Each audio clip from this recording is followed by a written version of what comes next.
তারপরে মহাজন বিকালে আবার ডাকলো মোটামুটি একটু সোনার জিনিস ফেলানোর জন্য। সোনার জিনিস ফেলানোর জন্য মানে? আরে বাবা, ওনার বাড়ি একটা ছোট এইটুকু একটা গোল্ডের মতন একটা জিনিস ছিল, সেই জিনিসটা কিরকম একটা মানে একদম বিশ্রী গন্ধ বেরোচ্ছিল, তাই আমাদেরকে বললো যে ফেলে দাও। তা আমি আর ফুটে ফেলাইছি, ফুটোরে 500 দিয়েছে আর আমারে 500 দিয়েছে। ধর রে বউ, 500 টাকা ধর, আমার হাত ব্যথা হয়ে যাচ্ছে। দাঁড়াও, বাজারগুলো রেখে আসি, তারপর ধরছি। বড্ডার মনে হচ্ছে মতি গতি ফিরিছে। তাড়াতাড়ি আয় রে বউ, তাড়াতাড়ি আয়। এই যে দাও, কতদিন পর 500 টাকার নোট নিলাম হাতে। ও কত সুন্দর কড়কড়ে নোটের গন্ধ, কিন্তু একটা গুড় গুড় গন্ধ বেরোচ্ছে যে।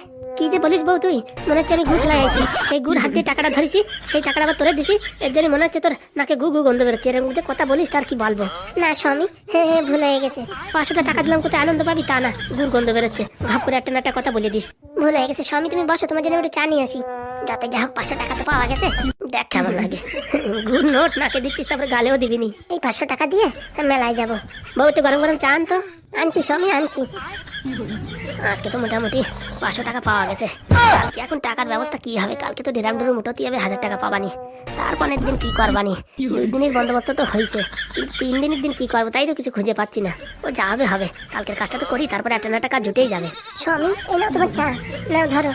দাও দেখি, পটাপট খেয়ে নি। বলছি কি তুমি বসো, চা খাও, আমি তো দেখি মাছগুলো কুটিয়ে নি। বাহ, সেই স্বাদ, সেই এত স্বাদ লাগতেছে কেন চা, তো বুঝতে পারতেছি না। তুমি কি করে বুঝবা স্বামী চা এত সুন্দর লাগতেছে কেন? একটা টাকার চা, 500 টাকার নোট চার ভিতরে একটু ভিজাই দিছি। কি বলছিস? চার ভিতরে 500 টাকার নোট ভিজাই দিছিস মানে? ভাবিছি কি আজকে তোমার 500 টাকা দেবে চা খাওয়াবো, তা মাথায় মোটামুটি খুঁজে পাচ্ছি না যে কি করে 500 টাকার চা বানাবো। তারপরে ভাবলাম কি চা বানানোর পরে চার ভিতরে 500 টাকা ঘুরাই দেবানি, 500 টাকার চা হয়ে যাবে রে। ধর তো চা ধর, আমি চা খাবো না। কেন? তুই চার ভিতরে 500 টাকার নোট কেন ভিজাইছিস? আরে বাবা, বড় লোকের চার ভিতরে একটু সবসময় টাকা পয়সা ছোয়ানো থাকে, অনেকে সোনা দিয়ে রূপো দিয়ে চা বানায়, তা আমাদের কাছে তো সোনার উপর নেই বেশি, তার জন্য ভাবলাম একটু 500 টাকার নোট ভেজাই দিই। ঘোড়ার ডিম ওই 500 টাকার নোট কোথাতে না কোথাতে আইছে তার কোনো ঠিক আছে? কেউ মনে মাংস কাটিছে সেই ডান হাতে ধরিছে, কেউ মনে কর পাইকারি যে হাত ধরে নেই সেই হাতে ধরিছে, মাছ কাটনি মাছ আলা ধরিছে ডান হাতে বাম হাতে, সেই রক্তমক্ত ভরাতায় চার ভিতরে ডুবাই দিচ্ছে। ছি ছি ছি ছি, আমি খাবো না। ওরকম বলছো কেন স্বামী? টাকাটা তো দেখে মনে হচ্ছে কড়কড়ে নোট, তারপরে তুই একটু আগে বলিস টাকাতে গুড় গন্ধ বেরোচ্ছে। এই কথা শোনার পরে চা খাওয়া যায়? দাও, তুমি না খাবো তো আমি খেয়ে ফেলি। খা খা, তুই খা। বাহ, সেই স্বাদ, সেই এত স্বাদ কেন? মনে হয় 500 টাকা ডুবনির জন্য এত সুন্দর স্বাদ লাগতেছে। খা, ভালো করে খা, আবার জীবনে কোনদিন খাই নাই। ও কি সুন্দর টেস্ট।